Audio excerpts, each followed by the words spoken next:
La neutralité est donc un crime. Pourquoi donc de nos jours au Sénégal, ça sonne mal de traiter quelqu'un de neutre? C'est simple, parce que nous avons eu affaire à beaucoup d'hypocrisie. La neutralité en soi n'est pas un problème. C'est simplement refuser de prendre position pour une partie quand deux s'affrontent. Mais ce n'est pas garder le silence. Ce n'est pas fermer les yeux sur les abus. Ce n'est pas fermer les yeux sur l'oppression. Aujourd'hui au Sénégal, nous avons beaucoup de faux neutres. En réalité, c'est une horde d'hypocrites qui se réclament neutres, qui se réclament de soutenir personne, alors que derrière, il faut voir juste un peu, les lire, les écouter parler, les regarder s'activer pour comprendre qu'en réalité, ce sont des souteneurs de l'oppresseur, mais qu'ils ne s'assument pas. Moi, il y a une chose qui a été très révélateur de cette hypocrisie-là. C'est quand le président Macky Sall a décidé de ne pas se présenter pour une troisième fois.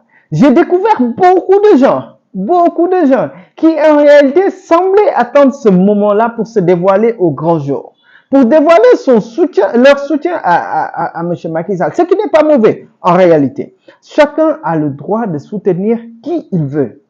Mais pourquoi s'en cacher?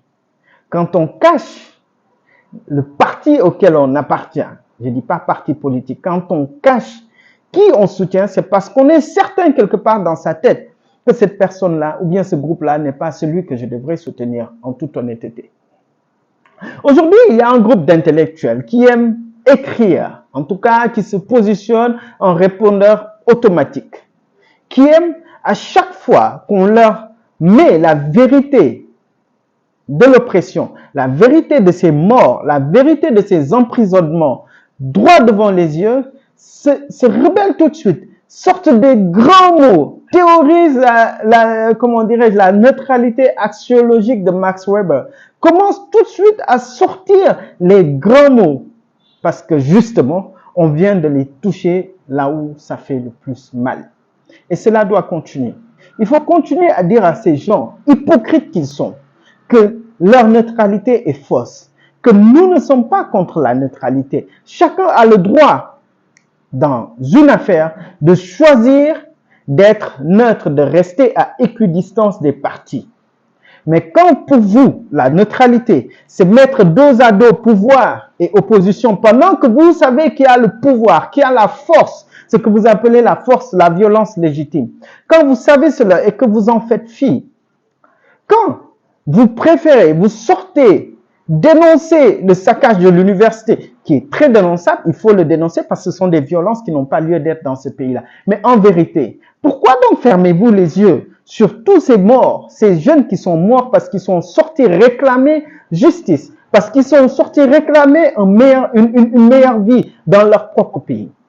Pourquoi on ne vous entend pas, chers neutres, chers intellectuels, chers gens très raffinés? Pourquoi on ne vous entend pas devant ce drame que constitue l'immigration irrégulière? En réalité, on sait pourquoi vous n'en parlez pas. En parler vous obligera à sortir les carences, les manquements de la politique de l'emploi de l'État. Cela vous poussera à dénoncer des faits que vous voyez, mais que vous avez décidé de mettre le coude dessus et le pied dessus. C'est pour ça que vous n'en parlez pas. C'est pour ça que vous êtes silencieux. C'est pour ça que vous êtes dans une certaine neutralité qui n'est autre qu'une hypocrisie. En soi, la neutralité, je répète, n'est pas un problème. Chacun peut choisir d'être neutre dans une position, dans une histoire. Mais être neutre, ce n'est pas être silencieux. Être neutre, ce n'est pas être hypocrite. Ça s'appelle de la fausse neutralité. Aujourd'hui, le Sénégal traverse une période très sombre. Et cela depuis 2012, mais ça s'est renforcé depuis 2021. Nous avons perdu 14 jeunes enfants en maximum 3 à 4 jours de manifestation.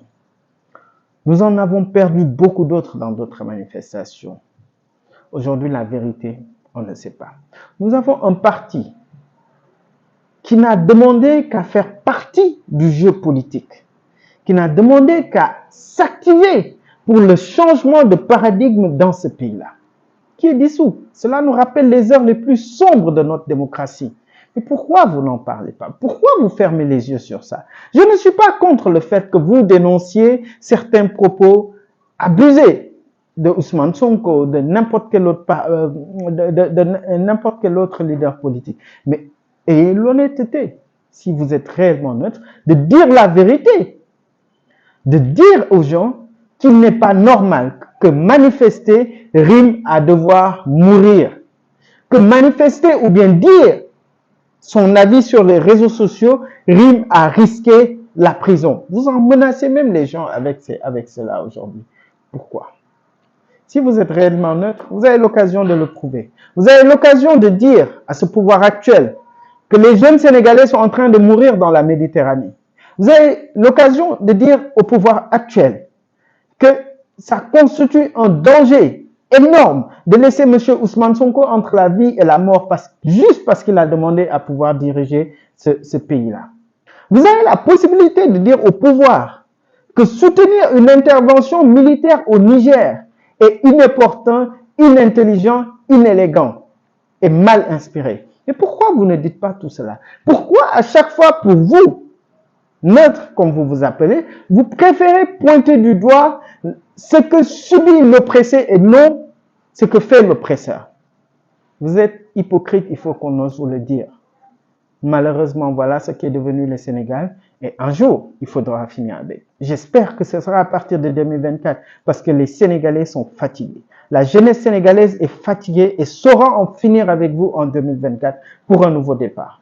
On espère vraiment que ce ne sera pas le même faux départ qu'en 2012. On travaillera tous à réussir ce nouveau départ-là pour le bien de toutes les populations sénégalaises, mais aussi pour le bien de toutes les populations africaines.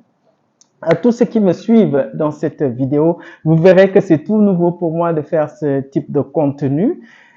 Je ne maîtrise pas encore, je suis tout seul, je tourne ces vidéos tout seul. J'ai pu avoir au moins ce petit micro-là qui me permet d'avoir une bonne qualité de son. Mais on espère qu'avec le temps, on pourra parfaire l'image, l'arranger. N'hésitez pas à vous abonner sur ma page YouTube parce que c'est là que nous allons tout publier. Merci et à très bientôt.